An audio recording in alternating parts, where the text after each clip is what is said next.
Hello, world. On this episode of the Concrete Podcast, I got the opportunity to interview a man by the name of Shaun Attwood. Shaun is an author and activist based in the UK who is banned from America for life. In his early 20s, Shaun was a stock market millionaire who had a side hustle selling ecstasy. Before he knew it, he was importing and distributing so much that he was in direct competition with the Gambino crime family. Until May 16, 2002, when a SWAT team raided his house, and before he knew it, he was facing a 200-year sentence. Shaun has since written over a dozen books, he's been featured on an episode of Locked Up Abroad, and he publishes content to his YouTube channel, which is linked below. I was floored by not only Shaun's personal journey, but his extensive knowledge of the corruption and politics of the war on drugs, the US prison system, and towards the end of this podcast, we dive deep into the life and death of Jeffrey Epstein, and Shaun reveals what his research on the Epstein conspiracies has uncovered. Enjoy the show.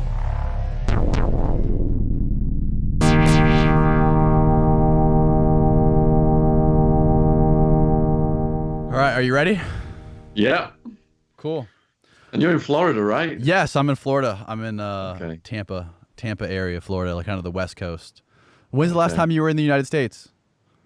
I got deported in December 2007. December 2007, and you've been in London, correct, ever since? Yeah, I was up in the north of the country for my first year back, but I've been in London for about 10 years now. Okay. Wow. Yeah. So, all right. Anyways, well, thank you for doing this. It's great to meet you and become familiar with your story. If you could, just for the listeners out there who may not have heard of you or don't know about it, can you give me sort of a brief backstory to who you are and where you came from? Yeah. My name's Shaun Attwood, and I come from a little chemical manufacturing town in the north of England, the industrial part of the country. Didn't grow up with much money. Got interested in the stock market as a kid. Started investing when I was 16. Doubled my money right away. And I'm telling all my friends in my little town, I'm going to go to America, make $1 million, fly you guys over. That was my dream.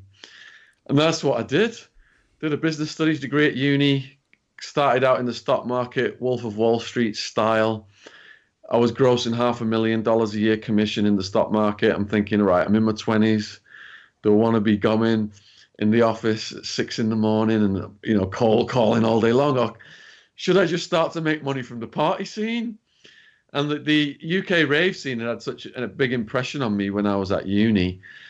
Just taking ecstasy, taking speed for my first time, dancing all night long, hugging people, telling each other our life stories. I thought, right, when I make my money, I'm going to transfer that scene over to the Sonoran Desert. So then I ended up throwing parties for up to 10,000 people at a time. Now, there's not much ecstasy out there, so I also set up an ecstasy operation. It was in competition with Sammy the Bull Gravano, whose guys, they ended up knocking the teeth out of my top salesperson. Fortunately, back then, I had the protection of the New Mexican Mafia, which was the most powerful mafia in Arizona at the time. So, my ego was as big as the Grand Canyon. I'm the man now. I'm living like a character of a movie, throwing parties up to 10,000 people, got my bouncers running around, people coming up to me all night long, thanking me for the pills. And, so I was emotionally immature. Drugs had put a cloud in my head I didn't know was there, scrambled my decision-making processes. I'd surrounded myself with equally insane people, and we were all just reinforcing each other's crazy behavior. And it got really dangerous, but when you're on drugs, the drugs is giving you false courage, and it's telling you you're cool, you're the man, you're living like a character of a movie. But once that cloud lifted out my head and I looked back in the prison, I was like, Jesus, how on earth are you still alive? Sammy the Bull's son told me in prison, he'd been dispatched one night to kidnap me from a nightclub and take me out to the desert. And the only reason those guys had missed us, an armed crew showed up at the Crowbar, is because my best mate, one of my bouncers, huge guy called Wildman, he does a lot of videos on my channel. He's a maniac. He'd got in a situation and we'd had to leave that club in a hurry. So again, the drugs was telling me this is cool, but that could have very easily ended up with me being taken out to the desert. Wow. Now, during all of this ecstasy dealing and running around, how old were you and how much money were you making at this time? Okay, so I started the stock market when I was 16, borrowed £50 off my nan, which was about 70, $80 back then, and doubled it. And that was a big deal to me. When I got to America after business studies at uni, I arrived only with my student credit cards, didn't have a work visa, but I fully intended to conquer the world. I'm just out of uni. I've watched that movie, Wall Street, Greed is Good. And that was my motto. So nothing was going to stop me. Work visa wasn't even a consideration. I had a printing set ready, and my aunt, who was mentoring me, let's say back then, we were ready to print a visa into my passport if necessary. So first couple of years, it was commission only, and I'm new to telesales, and I'm running out of money on my student credit cards, down to living off cheese on toast and bananas, worried I'm gonna have to come home.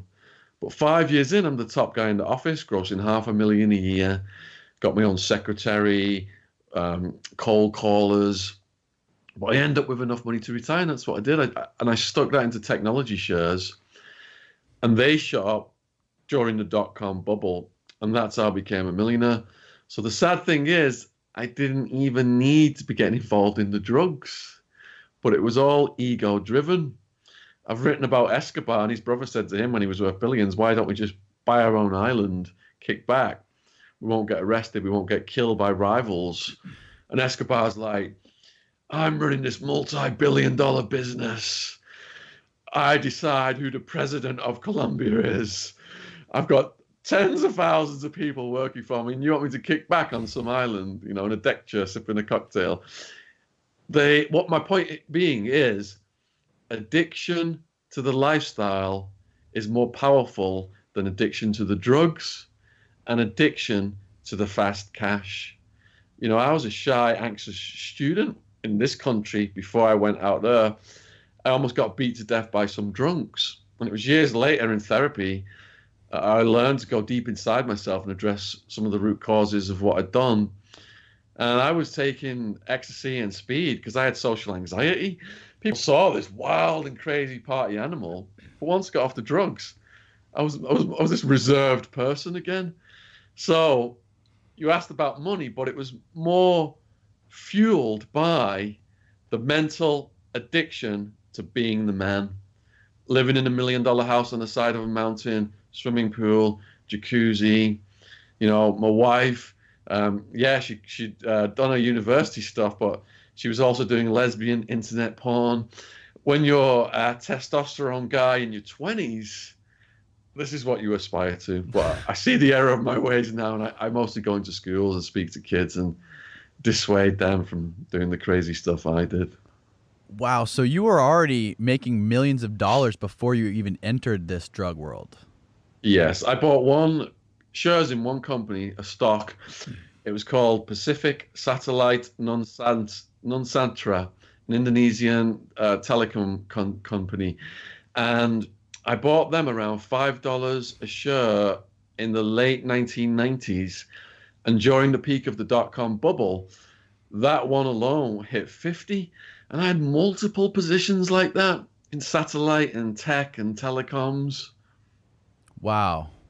I'd wake up, turn my computer on, and I'd be up some days like 100 grand. Yeah. That's unbelievable. And this was all during the dot-com bubble, like you said? During the dot-com bubble, yeah. So once you got into dealing ecstasy and making lots more money dealing ecstasy, you said you were getting it from Holland. Is that correct? Okay, so in the beginning, I was just throwing house parties and showing off and buying drugs and giving it away for free. And that was when I was still working as a stockbroker. My best friend from childhood, Wildman, came over, and his place where he stayed just became a permanent party house. And it's through him I met a lot of the characters that became my business partners later on from various mafias. And we realized we could only get 100 pills from the local dealers. And I'm twigging on now. I'm thinking, all right, do I want to keep working in the stock market these long hours, or should I apply my business studies knowledge to running an ecstasy importation business. In the beginning, I had to go to LA, found out the local dealers were getting them out of LA. First time I went out there, buy 1,000 pills, whatever it was. I took Wildman. I took 2 crews. We had 2 cars. And we're parked on the street in some area of Hollywood. And we're waiting for this guy. He's not even home. So I'm thinking, you know, is this a setup? The police watching his house? This guy, am I going to go in with the money and he's going to rob me? I went in the house on my own when we saw him arrive. And he was like a surfer gangster dude. And he had these characters with him, like out of Point Break, that movie. Yeah. So I go in there, and I'm shitting myself, basically. I've never done anything at this level before. This is quite heavy for me at this point in my life. I tell him I've got the money, where's the pills? He goes, all right, I'll go and get them. I'm thinking he's going to go back in the room, come out with a gun, just take my money off me. It could have been done as easy as that. But he comes out with the biggest bag of pills I've ever seen in my life. And I say, do you mind if I try one first? Because I knew the taste of ecstasy. He says, do you want a drink? I said, no, I'm just going to chew it because I know what a good ecstasy tastes like. Chewed it. It tasted good. We did the deal. I'm just dancing in my car all the way back to Arizona. And those pills through Wildman's apartment in Tempe, Arizona, all those pills went within a weekend. Then I've realized, okay, ecstasy is a scarce commodity in Arizona. It's going for $25, $30 in the clubs right now. This is definitely something I could make money of and have fun. But because of that decision, I lost absolutely everything. So I built up an organization from there. Over 100 people arrested with me, but I had about over 200 working for me at the peak of it. And the LA guys could get up, up to 5,000 pills at a time. And it just wasn't cutting it anymore because demand was so high. I've got this vertically integrated operation now whereby I'm throwing raves. I've got a rave clothing music store, got all this money laundering stuff going on. And so I couldn't leave the country because I was an illegal alien. I got married 3 times, but they never lasted long enough for me to get my green card. So I had to send people out to Holland with testing kits from a website called Dance Safe. So a good ecstasy pill, usually like a beige press, should be 125 milligrams of MDMA and clay. Mm-hmm. And when you test it in this kit, it changes this thing to like a purple blue color. So, I was also aware that if I'm bringing bulk pills back to the States, if there's some kind of toxic substance in them, people could potentially die. So nobody ever died off the pills that we brought in. We would have known right away because we had the scene locked down for years until Sammy the Bull moved in. And I had a reputation for bringing in good quality pills. Now, at the peak of it, the smugglers are bringing in like 30, 40,000 pills at a time. One woman smuggler, she was stopped in Phoenix Sky Harbor Airport, and they were in vitamin containers, jars in her luggage. They took her in a room, emptied the luggage out, searched through it, put the pills on the table. They said to her, what are they? She said, vitamins. And they were like, cool, put them back in the luggage and told her to have a nice day. So after that, after that, I consulted a lawyer, and the lawyer said, stop bringing them in to America, bring them in through Mexico. So I invested in a beachfront condo in Puerto Penasco, Rocky Point, where the students from Arizona and California, they go down there and they party. So there's a lot of people coming and going during certain times of the year to bring loads over the border, the Arizona border. And my smugglers would fly from Hermosillo Airport over to Mexico City. They'd get Air France over to Paris, and then they'd jump on a train, through over to Holland. So jumping on a plane from Holland back to the States, you're going to get busted very easily doing that. And this was before 9/11, so nobody please try this now. You could when you were on your actual flight back to Mexico, you could have people literally sometimes had the pills just in pillowcases in their luggage. If you wanted to be more secure, you could have them screwed into computer towers and bring computer towers back instead. And then once they got to Hermosillo, the pills would be transferred when they were smuggled back down to Rocky Point over to other people in case the original smugglers had been detected in any way. And this secondary group of people will be down there in like nice SUVs with ASU, University of Arizona, Arizona State University stickers on them, diving tanks, tourist bric-a-brac. And, when you got to the border, and I was, like I said, I was a legal alien, but I was confident enough to just go down to Mexico then because they didn't ask you for ID. They just asked if you were a US citizen. And if you're white, then you just get through, basically. So that's what happened. I smuggled numerous people in from England who had been deported. Wildman got deported 3 times for being a menace to society. I just had people smuggling him back in through Mexico. So it was quite easy for us to cross the border. And nobody ever got busted bringing pills across the Arizona border in from Mexico. Wow. Now, how did you get involved with is it called the New Mexican Mafia? Yeah, the New Mexican Mafia. So how did you get involved with the New Mexican Mafia? And for those who don't know, what is the New Mexican Mafia? Okay. There's a movie called American Me, about La M.A. So these are gangs that come out of the prison system.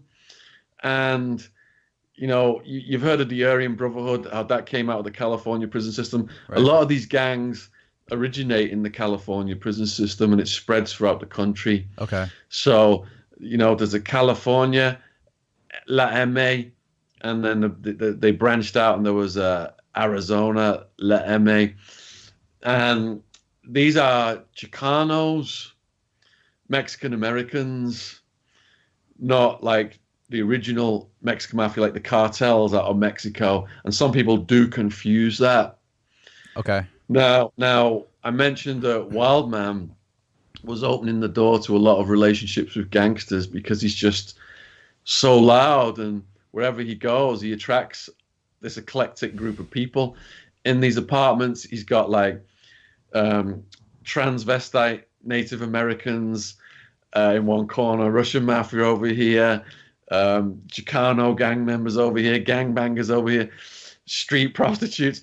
It's just this eclectic mix of people. Everyone's on ecstasy and everyone's getting along and telling each other their life stories and shit. It's crazy. So anyway, we were at an apartment party in a complex in Tempe called Rancho Murrieta. This was a huge complex. So we had multiple apartments in there where we could party at, where we could store ecstasy, where we could do deals out of, etc. And we were in one of those apartments, and everyone was just chilling out, people smoking weed, listening to rave music, people on ecstasy, having a good time.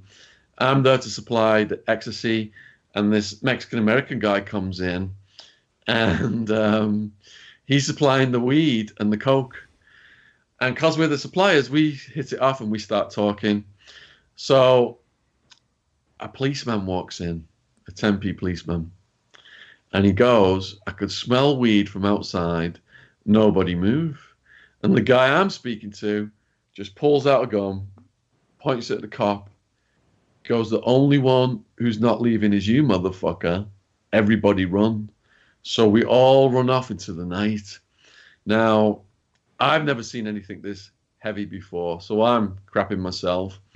I go to one of the nearest apartments where we've got people in there selling pills for us. And we're hearing the sirens, we're hearing the helicopter come in, and we're all like, shit, what we're going to do? Should we flush our pills or what?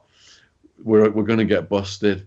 But there was also like so many people at that apartment party, we were hoping that the cop kind of wouldn't recognize us, maybe if we got rounded up. So while we're debating whether to flush our stuff, all of a sudden, French window, bang, bang, bang, bang, bang, bang, bang, bang.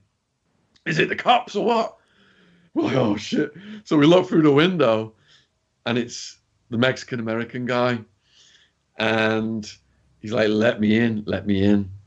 So he schooled us right away. He said, look, turn the lights off, turn the TV off. You don't need to flush your drugs. They're not going to get in. They don't have a warrant. They can't get a warrant that quick. There's too many apartments. They knock on the door. Just don't answer it. yeah, we were all like thinking he's full of shit. They're probably going to just knock the door down any second.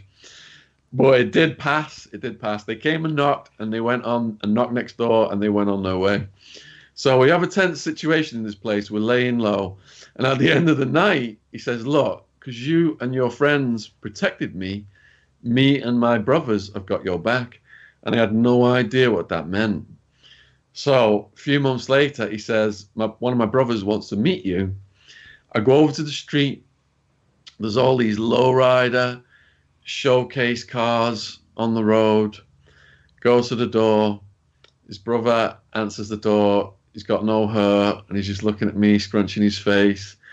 You know, he was this pale, skinny English guy at his door all of a sudden. I imagine that's what he's thinking. I got talking, and then he starts buzzing off my accent. He's like, damn, you talk funny. I guess you are from England. Come in and meet my homies. They got the biggest TV I've ever seen in my life. They got a little TV showing all the comings and goings on the street outside. In case the cops are coming, they're going to know in advance. And then I did a double take because on top of the TV, I'm like, all right, I've seen one of them before. Hold on a minute. Yeah, it was in a Rambo movie. They got a rocket-propelled grenade launcher on top of the TV. Yeah. So I knew they were lethal people. I didn't fully understand that they were the New Mexican Mafia until it was years later when they were on the news. And I go over to the brother's house. I'm dropping the Mexican-American guy off, and the whole neighborhood is blacked out. And the police are out with light ones guiding the traffic. And they're all being brought out by the feds in a SWAT team. And it was news headlines that night. New Mexican Mafia, most powerful mafia in Arizona at the time, killed witnesses, trying to kill police, trying to kill the head of the Department of Corrections. And I would have got caught in that raid, basically, if I'd been there a little bit earlier. So, yeah, that's how I knew they were the guys who had my back. Wow. That's pretty incredible, the fact that you were mixed up with those guys. And at what point, where were you when you saw all this going down? Had you already been locked up at that point, or where were you at that point? I started getting the ecstasy out of LA in the 1990s, around 96, 97. By 98, 99, the people are bringing the ecstasy over from Holland. Sammy the Bull, he got SWAT team raided and arrested a year or two before me. I got arrested on May 16th, 2002. Can you explain to me what it was like the day you finally got busted? I'd met a woman, fallen in love, and she talked me out of the importation, and I thought I'd got away with it. I was naive to the statute of limitations, whereby the cops don't need to catch you with drugs. All it takes is someone from your past within a 7-year period to tell them they've done a transaction with you. So 10 witness statements were given to the police. I've enrolled in college. I'm studying Spanish. I'm trading the stock market online. Wake up early for the stock market open, and all of a sudden, bang, bang, bang, bang, bang, bang, bang on the door. Tempe police, we've got a warrant. So I jump up, look out the people, it's blacked out. I'm wondering, all right, are these people pretending to be the police, found out where I live, just trying to rob me, or are they really the cops? So I run to the front window, peep out, and the whole building is surrounded. Police marksmen, police vehicles, more cops come stomping up the stairs. Girlfriend's in the bedroom. I go through. We're like, all right, we better let them in. So we get halfway through the living room, then just boom. Door just flies off the hinges. Hands above your heads. Get on the ground now. Don't move. So there was a detective that I've called Detective Reed in my book Party Time. And he just hoists me up by the cuffs. And he's like, English Shaun, you're a big name from the rave scene. I know this raid is going to justify the charges. You know, we've been after you for years. Basically, gotcha, you know. So I'm still in this naive state of mind thinking, all right, yeah, raid my house. Here's the combo for the safe. There isn't any drugs in here. Thinking they find no drugs, they got to release me. But once we got to after we went through the Tempe jail process, we went over to the county jail, to Sheriff Joe Arpaio's notorious jail system. And the intake was called a horseshoe formation of cells that you go through. You're in there for days. Subterranean, you don't know if it's day or night, other than the heat rising and falling against the walls. During the going through the horseshoe, you get your paperwork. So you go to a little counter. There's a woman behind it, and she gave me my charges, and she gave me my bail bond, and that was $750,000 cash only on one charge alone, which was conspiracy, which I didn't understand at the time. How old were you? I think I was about 32, 33. Jesus. Okay. Yeah. So in the horseshoe, me and my co-defendants are all nonplussed about what they're actually going to charge us for and what evidence they've got.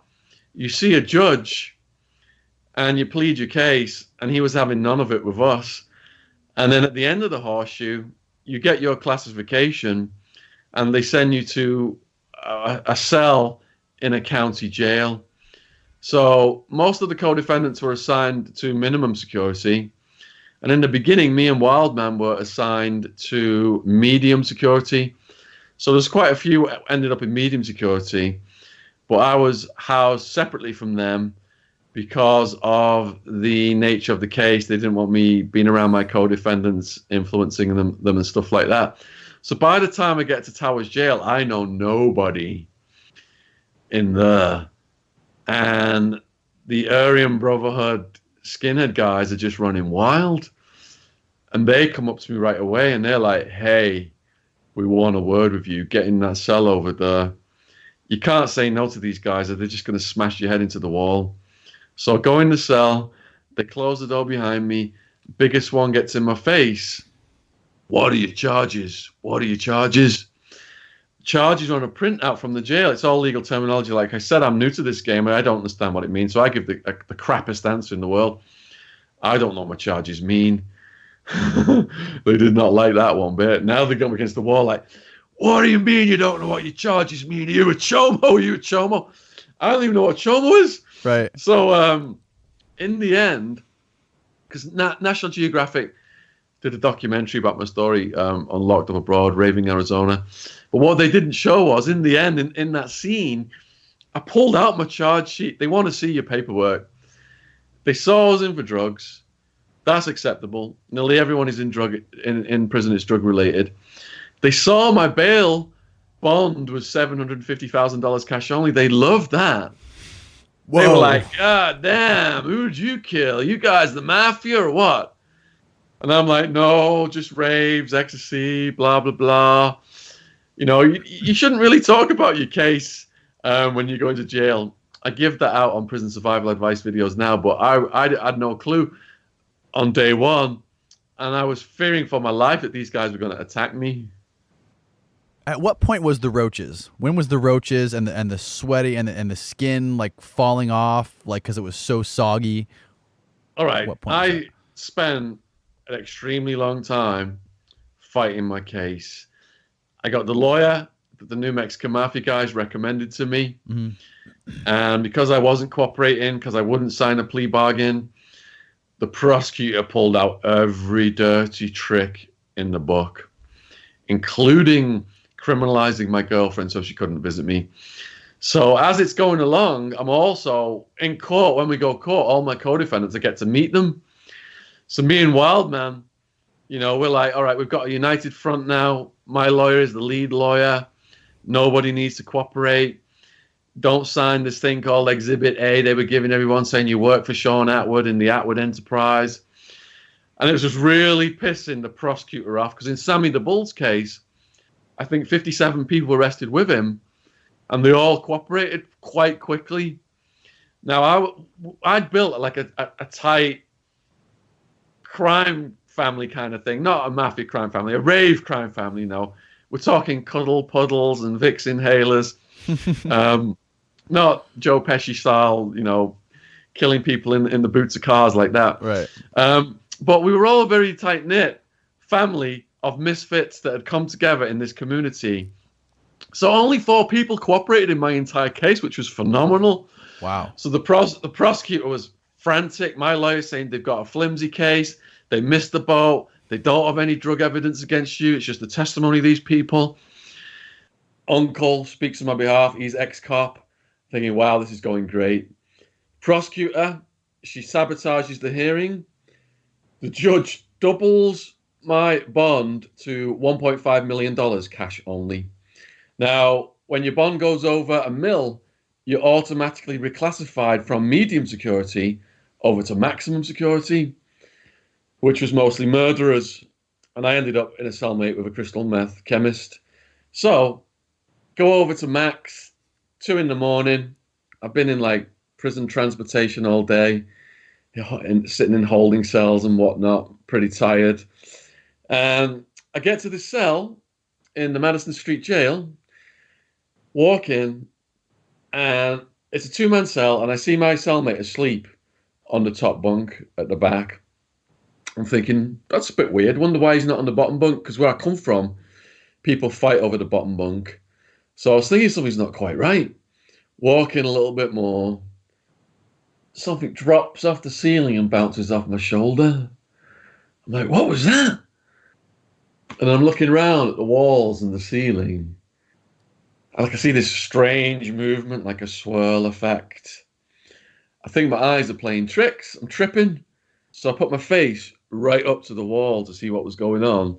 And it was absolutely covered in American cockroaches, about the size of an almond nut. And they were just coming out of holes in the wall. The bunk where I was supposed to sleep at, there was like these brackets attached to the wall, and they were just pouring out inches away from the bunk. And I'm thinking, I've got used to the violence by now, but how am I going to deal with this? How am I going to get to sleep? So I'm noticing my cellmate, he's got like this cocoon around him, this white sheet, and a breathing hole, so he looks like the mummy. So I got on the bunk, wrapped myself up in the sheet. But this is the Sonoran Desert. It's almost like 120, 130 degrees on your scale, almost 50 degrees on our scale. And if you wrap yourself up in a sheet, it traps that hot air to your body. And you've already got all these bleeding and itching skin infections and bed sores because there's hardly any air coming into the cell. It's like a swamp cooler. But the only time it worked was when the county health inspector walked through the building. So you're so itchy and your skin's so soggy, though, from sweating, scratch yourself, clumps of your own skin comes off under your nails. So you're compressed in this sheet around you, and all this sweat's just driving you insane. And in the end, you're like, you just throw the sheet off, just let them crawl on you. Now, fortunately, they don't bite. They start out tickling your feet, your limbs. To this day, if anyone tickles my hands, I flinch because I woke up some nights I'm tickling my hands. Get on your face, mouth, nose. But the favorite place of all is going in your ears to eat your earwax. It's like honey to them. I mean, I would rip a piece of towel and make a little cloth to wash my face. And sometimes I'd dig in my ears and get the earwax out, and I'd put it somewhere to dry. And the cockroaches would get on the flannel and they'd be like pulsing on the earwax, just sucking the earwax up. So that was their special treat. Now, this was constant 8 at night was lockdown.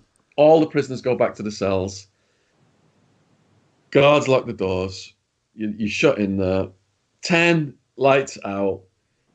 Just before the lights go out, the cockroaches line up in the cracks in the wall, doing this movement with their antennae sticking out, like an army waiting to invade. Then as soon as the lights go out, that's it. They just flood the room. So over time, you got all these fungal infections on your skin. And so over time, you just accept that they're going to crawl on you. I woke up, constantly with them tickling me, going on my face, on my mouth. And you kind of, in the end, you're rebelling against it and you're going days and days without sleep. And they had to put me on some medication. But you learn to be at peace with your cellmates, whether they are humans or insects in the long run. Otherwise, you're going to do yourself in psychologically. So I learned all of the characteristics. If you start like slapping a sandal down on one, it releases a chemical smell, and these warrior ones come running under your cell door. If they manage to lay the eggs, which are in a piece of a worm, it looks like a piece of a worm, and they'll attach that under your bunk, or they'll attach that to one of your books.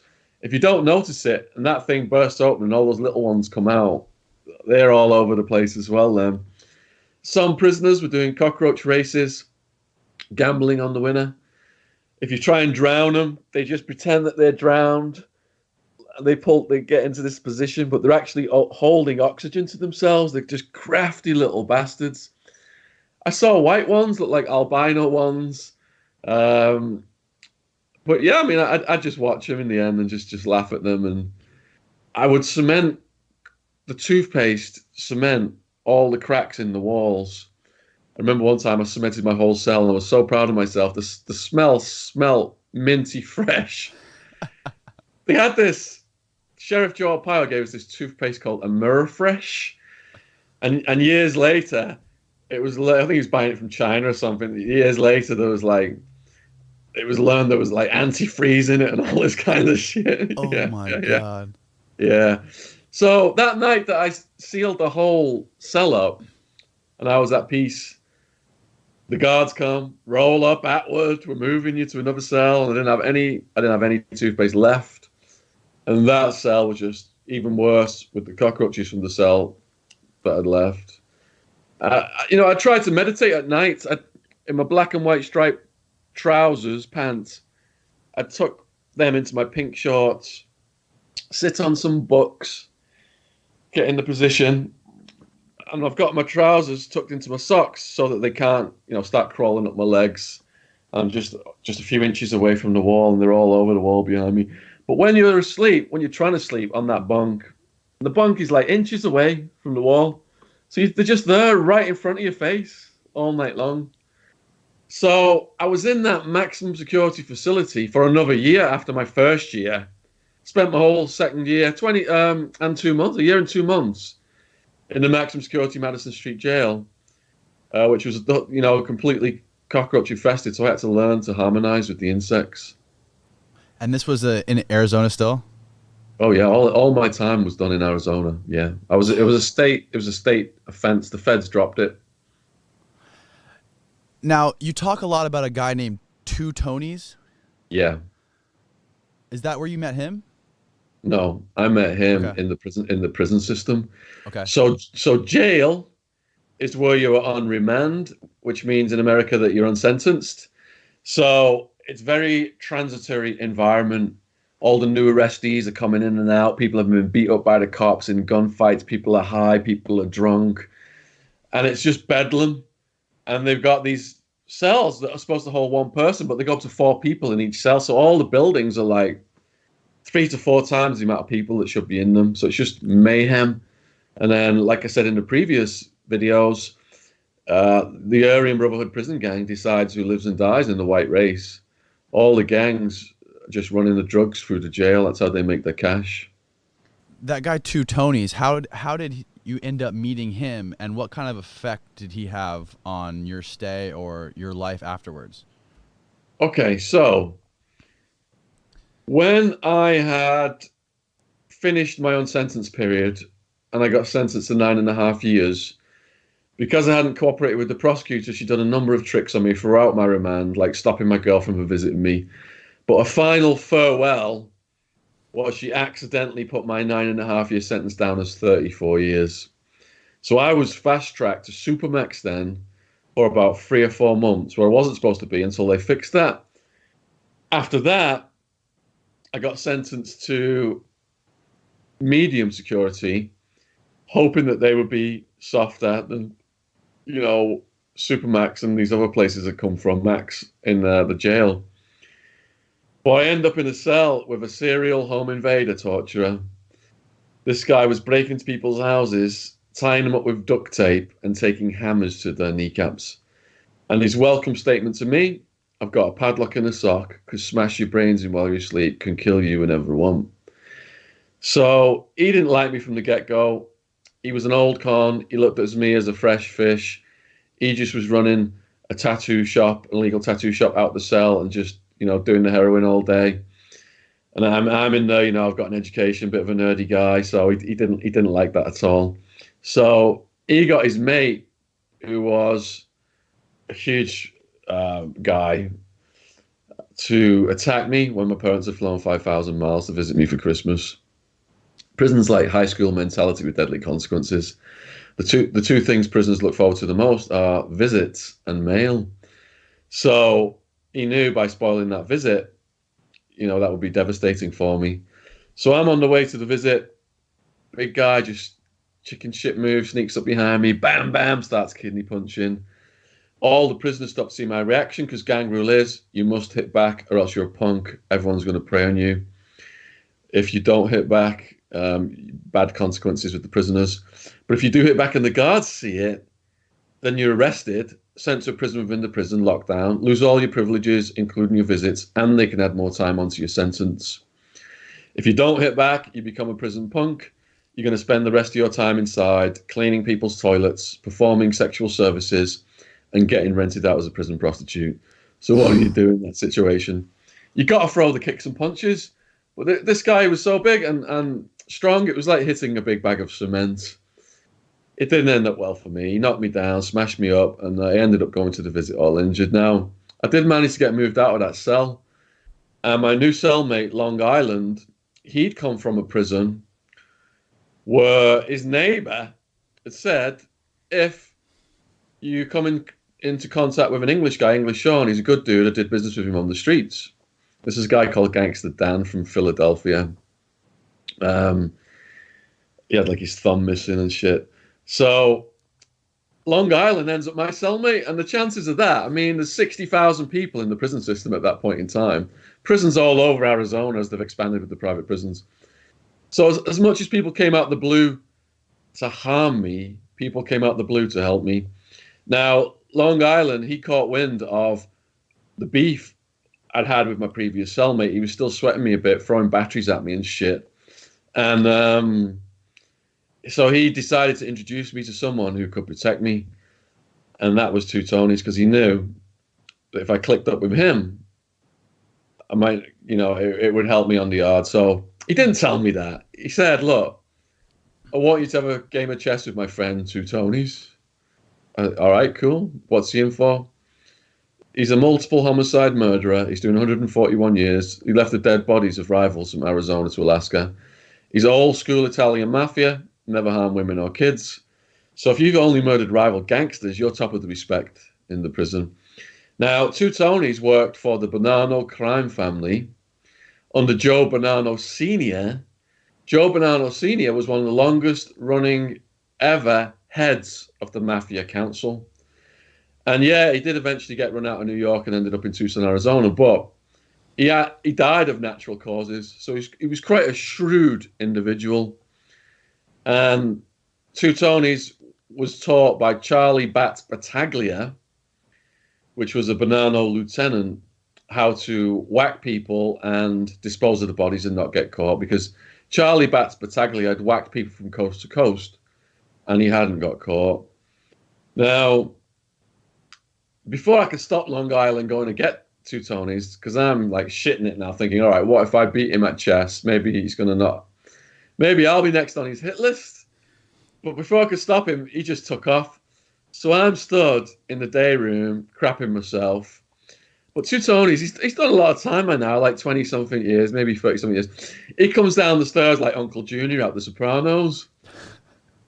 And then in a fake British accent, he sees I'm nervous, and he puts me at ease. He goes, "Have you ever had bloody tea and crumpets with the Beatles?" bloody tea and crumpets.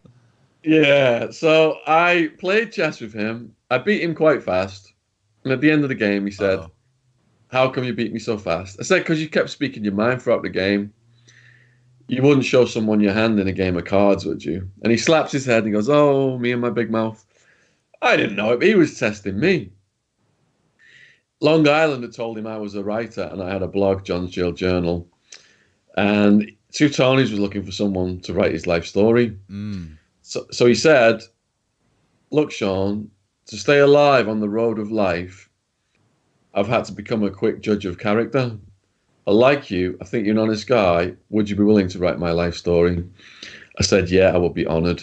Now, I wasn't supposed to go in his cell, but self-visiting is prohibited. But he had people stationed outside watching for guards. And I'm in his cell now for months on end, every single day, writing his life story down as a book. And by the end of it, he said that he felt like I was the son that he never had. And when we were at the fence saying goodbye, just as I was about to get released, by that time I was in minimum security, he came to the fence to say goodbye. Both of our eyes were misting over. We had that such a powerful bond. Now, sadly, Two Tonys died in 2010 from liver cancer from his own drug taking. So he didn't get to see the publication of his book, which is called The Mafia Philosopher, Two Tonys, which is available worldwide on Amazon if anybody wants to check that out. Yeah. Wow. You also wrote a book kind of that explains, I think we talked earlier about how most of the people were in there for drug-related crimes. Is that right? Yeah. And you have a strong opinion on a book that you wrote, or there's a book that you wrote that kind of covers the war on drugs. I have a War on Drugs series of books. Okay. The first, I tried to use the most gripping stories to get the message across. Right. First one was Pablo Escobar, Beyond Narcos. Then American Made, Who Killed Barry Seal, Pablo Escobar or George H.W. Bush. Then the Cali Cartel. And then the one that was just released for Christmas is Clinton, Bush, and CIA conspiracies from the boys on the tracks of Jeffrey Epstein. And all those are available on Amazon. Wow. Now, what is your, I guess, just for the sake of time, what is your 100-mile up perspective, wide view of the war on drugs? I guess not only in the world, but in the U.S. It's the war on the poor. It's the war on people of color. It's the war on people who are addicted to drugs. It's the war on soldiers who are coming back with PTSD. Before I got arrested, I thought prisoners lock them up, throw away the key. The pedophiles, murderers, rapists. Because the media, all they do is report extreme crimes on one side and say how easy it is to get PlayStations, gourmet food, luxuries on the other. But when I got in there at the peak of the war on drugs, I saw the average arrest was a black kid or a Mexican kid with a bit of weed getting like a 2 to 5 year sentence. Prison is the biggest house of the mentally ill. Third of them couldn't even read or write. So to fill the private prisons, they mass incarcerated low-level drug users because the prisons got $50,000 of taxpayers' money per year per prisoner. And the dominant drug that they mass incarcerated people for was weed. Wow. Almost 1 million arrests a year for weed, not dealers. Dealers are hard to catch versus users, weed possession. So because of this, America's got 1 in 100 adults in prison, 25% of the world's prison population. For adult black men, it's 1 in 20 something. I just watched that movie, Just Mercy. If people want to understand what's really going on in the prison system, I urge people to watch that movie about the racism and the lawyers. The jail is a conveyor belt to the prison system. They don't want you to go to trial. If everyone went to trial, it would bankrupt the system. They scare the shit out of you, these prosecutors, that like used car salespeople, sign here, take 10 years, or go to trial and get 100. And people don't want to risk it. Even innocent people. Right. Like Khalif, like the story of Khalif, he was like, I didn't steal a backpack. I ain't signing. If anyone's watched that on Netflix. And they said, we'll let you out tomorrow, just sign. Sign your guilt. We must be justified in spending taxpayers' money on this bullshit. Right. Because that's all it is. The government has a feeding trough of taxpayers' money, trillions, if not, billions, trillions of dollars. And to spend that on the prisons, they have to keep the public terrified that, serial killers are running wild, and we got to keep locking people up at all costs. And if your kid is smoking marijuana, he's going to grab an axe and kill his granny. Right. Yeah, but people are sick of it. People are wising up left and right. There's all kinds on Netflix, and there's all kinds of activism going on the internet. What was the name of the movie that you recommended just now, or any kind of shows that are on Netflix, or any books? Okay, on Netflix, The Story of Caliph. Just Mercy is the movie. If you want to see, I've written a book called Unmaking a Murderer about the 10 ways the prosecutors and detectives framed Stephen Avery and Brendan Dassey from making a murder, because being on Uncensored for 26 months, I saw all the tricks the prosecutors pull on people to get to set them up. Create emotional reactions, procure false witnesses, pay expert witnesses to lie. My lawyer got Ray Crone, the snaggletooth killer, off death row. State of Arizona paid $50,000 to make an expert witness say his teeth matched the teeth on the bite mark of a deceased person when they knew it didn't. And the DNA didn't match, so they suppressed it. And they found him guilty because they gave him $5,000 to defend himself. The U.S. justice system is corrupt to the core, and it's been taken over by vested interests. There's a saying in prison, a jury would indict a ham sandwich because the state has got the most money in the world to put on the best theatre show. Give someone $5,000 to defend themselves, they can't put on a theatre show, and court's just theatre. Do you see any possibility of this changing in the future, whether it be near or far? And if so, how do you see that changing? I know there's other countries like Portugal that have figured out ways to kind of curb this problem. What is a politician? Someone who just wants to get votes whatever way the wind is blowing. So look at the Clintons.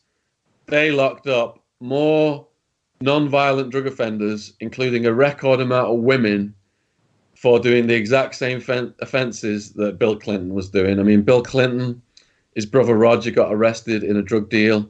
He said he was buying some of it for Bill because he's got a nose like a vacuum cleaner. Yet these hypocritical bastards lock up hundreds of thousands of people, criminalizing young people, ruining their lives. Half of my friends in prison was veteran soldiers, come back from wars that they've been duped into by Bush and Clinton. And then they don't get any help. They get PTSD and they end up on street drugs. But when Hillary was up for the last election, she was spouting off about mass incarceration and how terrible it was for the black people and the women. So when you've got evil psychopaths in power, and I believe it's only the psychopaths that can rise to the top of politics. Right. They're the biggest crooks in the world. The people have got to put the pressure because they're scared of the votes. And it's the people voting at the state level that has decriminalized and legalized weed and is causing this reversal worldwide. Because it was America that introduced all these laws to the entire world. The earliest cannabis laws were pharmaceutical societies in California. They wanted it illegal because they didn't want people growing free medicine in their own backyards. Then at the federal level, Harry Anslinger came in. He was working for Andrew Mellon and all these other interests, fledgling petrochemicals, pharma, plastics. And he demonized it and said, black men on marijuana will want to rape every white woman in sight. Went to the United Nations and said to the entire world, if you don't sign on for America's drug laws, America's not going to trade with you. So that's why the whole world has got all this violence right now. Everything from knife crime in London to all these people dying in Mexico. That is to do with drugs being illegal and criminals competing for that black market profit. Because by making drugs illegal, they made worthless plants more valuable than gold. Weed was called weed because it grew at the sides of roads. Pablo Escobar could get coca paste for $60 a kilo, and because of drug laws, he could sell it for $60,000 a kilo on the streets of America when he was getting started in the 70s. So drug laws have created the biggest profit opportunity in the history of the world for the cartels. And the politicians know this because they saw the same thing happen with alcohol prohibition. Right. Al Capone's running around with his machine guns. People are getting slaughtered. People are getting corrupted. But they've not stopped it with drugs because they've learned to profit from it. The contracts are in the tens of billions a year for the private prisons. And that's just one entity, parasitical entity. There are hundreds of them, everything from razor wire to telephone services. 3 strikes law in California, 3 crimes, and you're serving life. They had people doing life for stealing pizzas and chocolate chip cookies. 25 years times $50,000, $1.25 million for a $10 pizza. So the California taxpayers were like, why are we doing this? This doesn't make sense. They tried to get it reversed. And when they tried to get it reversed, the wall of money rose up and stopped it. And the 2 principal sources were the Prison Guards Union of California, which had paid the governor off, I think it was like $1 million, to get 3 strikes introduced in the first place. And one of the founders of Broadcom, exclusive provider of telephone services to the California state prison system. Wow. That is a heap that you just dropped. That the US justice system. US justice system is one of the biggest employers in the world. If they legalized drugs, it would whack the US economy because all those courts would be empty, all those jail cells would be empty, all those people in those bumpkin towns who are working as prison guards would be unemployed again. It would slam the economy so hard. These vested interests just keep it going. I mean, I'm sure you keep up with it, but as far as the next presidential election in the US, who do you like? If you were living in the US and you were a US citizen, who do you like that's running so far? If there's okay, so I view all people at the top of politics as absolute psychopaths. Okay. And I'm an observer of politics. I don't participate. I've never voted. I am, interested in the different characters that rise to the top. And I have extensively researched the Bush crime family and the Clinton crime families. Mm-hmm. And that's how, I came to these conclusions and came to write this War on Drugs series of books. So I've not researched Trump that much, but we're seeing a rise of populism worldwide. In the UK here, the people voted for Brexit. That was part of that. I do talks across the country. I go in these small towns and I hear the people who are pro-Brexit. And it's crazy because the Conservative Party here got that vote, and they typically don't because they're typically what the wealthy people vote for. But because a lot of the working class people were pro-Brexit, they voted for the Conservative Party. So the Conservative Party has learned how to harness the votes of the poor people. But it's that rise of populism. If you can ride that, if you can attach onto that right now, you will win the election because that's happening worldwide. And, I read over 1,000 books in prison in just under 6 years, a lot of history, philosophy, psychology. And if you go back to the 1900s, exactly the same thing happened, and it was a precursor for the world wars. So also related to this, you've become an expert in the life of Jeffrey Epstein and the crimes of Jeffrey Epstein. And you've released on your channel, I believe it's over 100 videos related to Jeffrey Epstein. Yeah. How did you get so fascinated by the story of this man? And can you elaborate a little bit more about the stuff that you published on him? The people who watch and subscribe to my channel and post comments and contact me through email, social media, they completely steer what I do. Everything that's done has been at their suggestions. So I've got a prison questions playlist on the channel. Okay. And when Epstein got arrested, people just started sending me messages, what will happen to Epstein? I did a video titled, "Will Bill Clinton have Epstein murdered in prison to avoid Lolita scandal?" And that was just based on all my research I'd done into the Clinton crime family. And when did you release that video? Weeks after he got arrested and weeks before he got suicided. So when he did get suicided, my channel kind of became this go-to channel for Epstein news, and people just kept sending in more questions. Someone sent me the unredacted black book quite quickly before it was in circulation.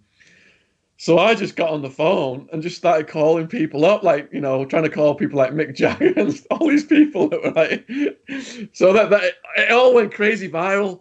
Some of those videos got like almost 1 million views and stuff. Whoa. So then I just started, it got to the point where I had to just do a daily Epstein video. At one point I was doing 2 Epstein videos a day.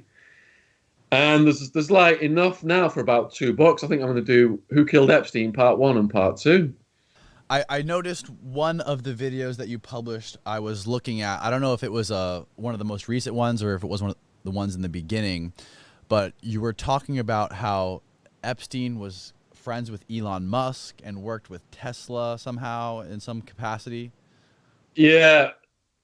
When Elon Musk tweeted that Tesla was going to get bought out, and he knew that it wasn't, but he'd been having some dealings with Epstein, and Epstein was hooked up with a Saudi prince. So there was a pipe dream hope that that was going to happen.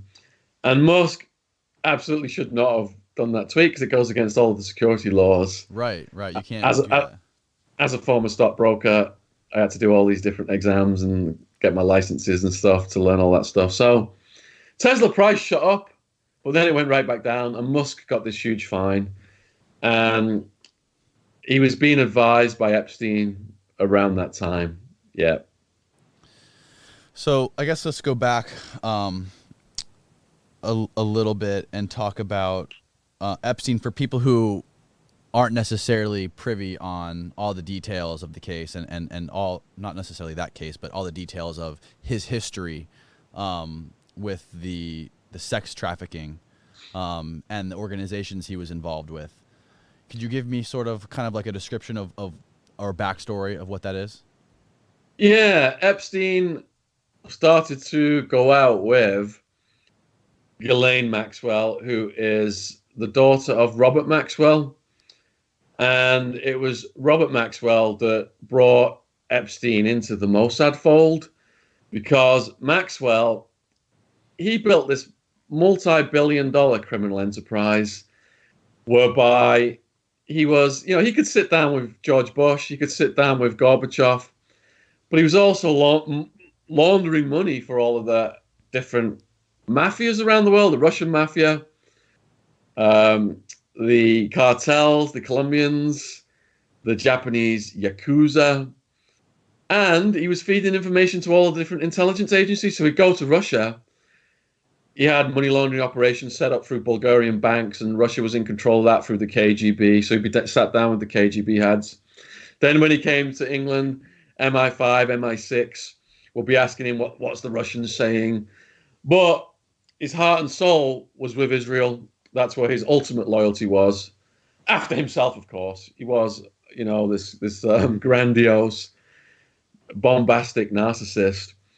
Now, Robert Maxwell, he became a liability to the intelligence agencies. I'm reading the book called The Assassination of Robert Maxwell right now, and they detail how the Mossad take him out and make it look like an accident. He's off his yacht, the Lady Ghislaine, and this is off the Canary Islands, and he's found dead in the water, basically. Okay. And it comes out that he's looted, you know, hundreds of millions from pension funds and stuff like that, and all these people have lost their money. So Robert Maxwell brings Epstein into the fold. And once you're into that fold, we're talking Iran-Contra. You know, people saying we don't know where Epstein's money came from.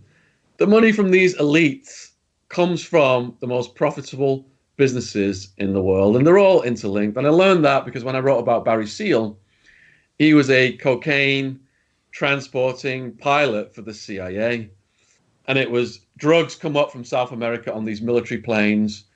In his case, they were going through Maine, Arkansas, and other drops in Arkansas. George H.W. Bush, Oliver North were heading this scheme, and Bill Clinton's governor of Arkansas was providing the state security. So it's drugs in, weapons out. That's what Maxwell was heavily involved in. He was a key broker in the Iran-Contra deal, whereby Reagan was going to have him, release the hostages, and that was boost his popularity in exchange for illegally giving Iran arms, which were financed by drug deals. CIA is bringing the drugs in. Gambino crime family was just one of the crime families, helping them distribute it. So I believe once Epstein was introduced into that fold, his money would have come from laundering proceeds for intelligence agencies who were tapping into the, weapons, drugs, oil, and human trafficking. What we see with Epstein is just the tip of the iceberg. There are far bigger players than him, and he was sacrificed so that those players wouldn't be exposed, including the Clintons, including Leslie Wexner. So Wexner, owner of the Limited, and all of a sudden, the Limited, the company, the Limited, Victoria's Secret, the fashion show, the lingerie, right? And Epstein and Wexner were tight, and the properties that Epstein had, that were worth multi-millions, they came from Wexner, but there's no evidence that he actually paid for any of them. And the Wexner properties in New York, it had already been fitted up with all the spy cameras before Epstein even moved in. Wexner had it all rigged up like that. So honey traps have been used for decades by the intelligence agencies. If you can entice people into your web, people as powerful and famous as Prince Andrew, and then you could get them in compromising situations. And Virginia Roberts, one of the bravest victims, who's just not let this lie, who's completely running with it every single day. I'm in communication with her on Twitter. I'd urge people to go over on Twitter and retweet her stuff and offer her support, because she's had multiple death threats. FBI have even said that they're credible. She said that Prince Andrew not only had sex with her twice individually, but also on a third occasion on the Pedo Island, had engaged in an orgy with her and teenagers that were underage who Epstein had procured from East Europe. And Epstein was joking, saying, they can't even barely speak English. These are the easiest girls to get. And one of the guys he was getting them through was Jean-Luc Brunel, who also ran a modeling agency out of France, which launched some very famous models. And Epstein bragged that he slept with over 1,000 of Jean-Luc Brunel's girls. Because of his connections to the government, he was fast-tracking them into the country. He could get them visas just like that. Jean-Luc Brunel gave him 12-year-old triplets for his birthday present. And he was Epstein was boasting to Virginia about how good the oral sex was with these 12-year-old girls. So, a complete depraved entity. I started writing about the war on drugs, and it led to the Clintons and the Bush crime families, and then on to Epstein, and it's a very, very dark place.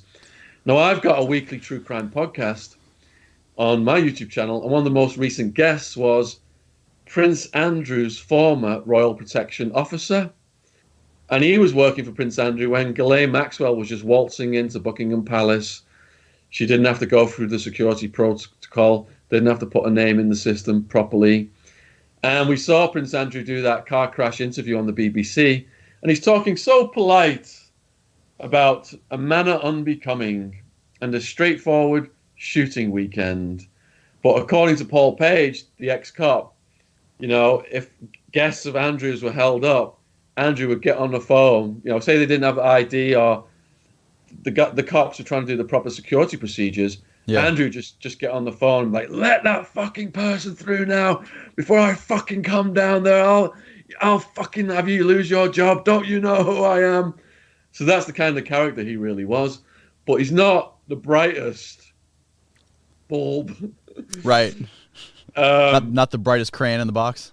No, I mean, Epstein and Maxwell are at the shark level, and they've got that psychopathic, deviant level of knowledge. Andrew, I believe, was seduced into that. They wanted to get that power leverage over him. And he found it so seductive that even after Epstein had been convicted the first time round when he got his sweetheart deal, Right. against the wishes of the royal family, Andrew went back over to Epstein's 4-day celebration from prison party where Prince Andrew was the guest of honor.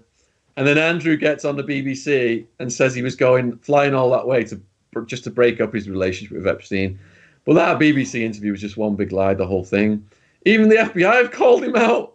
He said, I'm going to cooperate with all of the law enforcement agencies. And now the FBI, all these people, all these lawyers, prosecutors are saying multiple times they've contacted the Royal Buckingham Palace, the lawyers, and Andrew's not being forthcoming at all. So the whole thing was just one big whopper, that interview. But what Paul Page said was, the royal cop, Andrew did know that whatever he said, even if he incriminated himself, he will never spend a day in jail because the royal family are so powerful. It's one law for them and another law for the rest of the world. Anyone else would have been SWAT team raided and sent to prison and stabbed in the belly by the Aryan Brotherhood for being a chomo. Unbelievable, man. So where do you see this whole thing? What do you see becoming of the entire Epstein suicide? Where do you see this ending up? Where do you see this being? How do you see this being viewed in 10 years from now? And also, what is the current state of the investigation, if there is any sort of, if it's still an ongoing investigation? I know that you mentioned in a video that you just recently released that there was capillaries under his eyelids that they found that had burst. It's the royal scandal of the century. The royal family have tried to push it out the media here by getting all the media contacts to focus on the Megxit situation with Harry and Meghan. And they did manage to do that. It was dominating the news after Andrew dominated the news. But then when the FBI announced that Andrew wasn't cooperating, it just popped right back up to news headlines here again. Yeah. So it's got all the hallmarks of something that's not going to go away.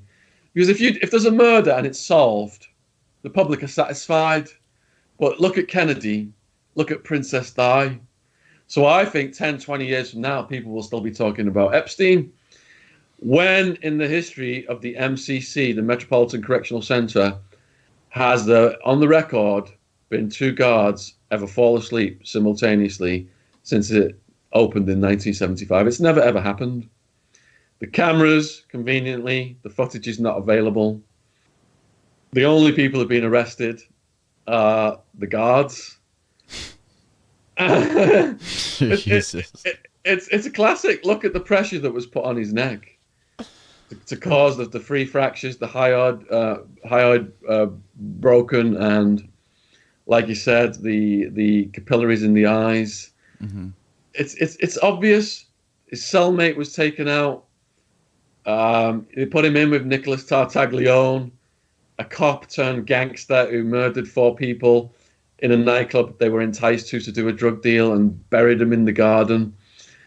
This guy, he could have just snapped Epstein's neck with one of his hands. He's so powerful looking. Dude was massive. The convict code is such that if you're a gangster and you're put in a cell with a chomo, KOS, kill on sight. Right. Yeah, so I think that the suspects are Tartaglione, even though he was taken out, could have been let back in to finish the job. Quid pro quo, he's up for the death penalty. Let's see if he gets a softer sentence. Already, the boss of that jail has been awarded, after Bill Barr said this guy should be relegated to a desk job, the boss of the jail's already got a cushy job somewhere else, so he got rewarded. So, total deep state operation. Maybe Tartaglione went in for the quid pro quo. Maybe guards went in and did it. Maybe they, sent some people in from the intelligence community, some hitmen dressed as guards, could have gone in and done it while they took the cameras out and just the method of killing him. 2 Tonys. We talked about 2 Tonys when I was writing his life story when I was in his cell. Yeah. and he was talking about all these methods of murdering people and burying bodies, and that's all in his book. And I asked him, I said, how would you kill me right now? Just thinking he would describe it. And in a split second, he jumped up, grabbed an electrical cord, got behind me, wrapped it around my neck, and started to choke me out. And I couldn't breathe, and I'm starting to get a bit dizzy. And I'm like, panicking. I tapped out, and he let it go, just like that. Now, there were some photos. I think 60 Minutes got access to some photos of the death scene, and there were multiple electrical cords in the cell, pictures of all this disheveled cell. So let's say Taglione goes in, a guard goes in, a hitman for the intelligence agency goes in, just get that cord wrapped around his neck, bam. If Two Tonys, a professional killer, felt that was the most efficient way to do it, that could have been the murder weapon right there in those photos. That's crazy. I didn't realize there was an electrical cord in the actual photos of the scene. Yeah. Wow. Yeah. Well, thank you, man. Thank you for sharing your story. I'm super grateful for you coming on here. I mean, your stories are just absolutely riveting. Not only your personal stories, but the stories that you've told, like of Two Tonys, and your knowledge of the Epstein and the Clintons and all the corruption going on in the world on drugs is just incredible. I can't thank you enough. And where can the people listening to this on Concrete find more of your stuff online and your links to all your social media platforms? Thanks, man. There's just tons more content on my YouTube channel, which is just under my name. I've got the weekly true crime podcast, usually 2 hours, where I interview ex-guards, ex-cops, ex-gangsters, experts in the Epstein case. All my books are available worldwide on Amazon, 13 books out now. And all my socials are under my name as well. And I'll put some clips up on my channel, and I really appreciate people subscribing. It's free. And I hope your subscribers enjoy this content as well, Danny. I appreciate you having me on. Hell yeah, man. Thank you so much. It's been a blast.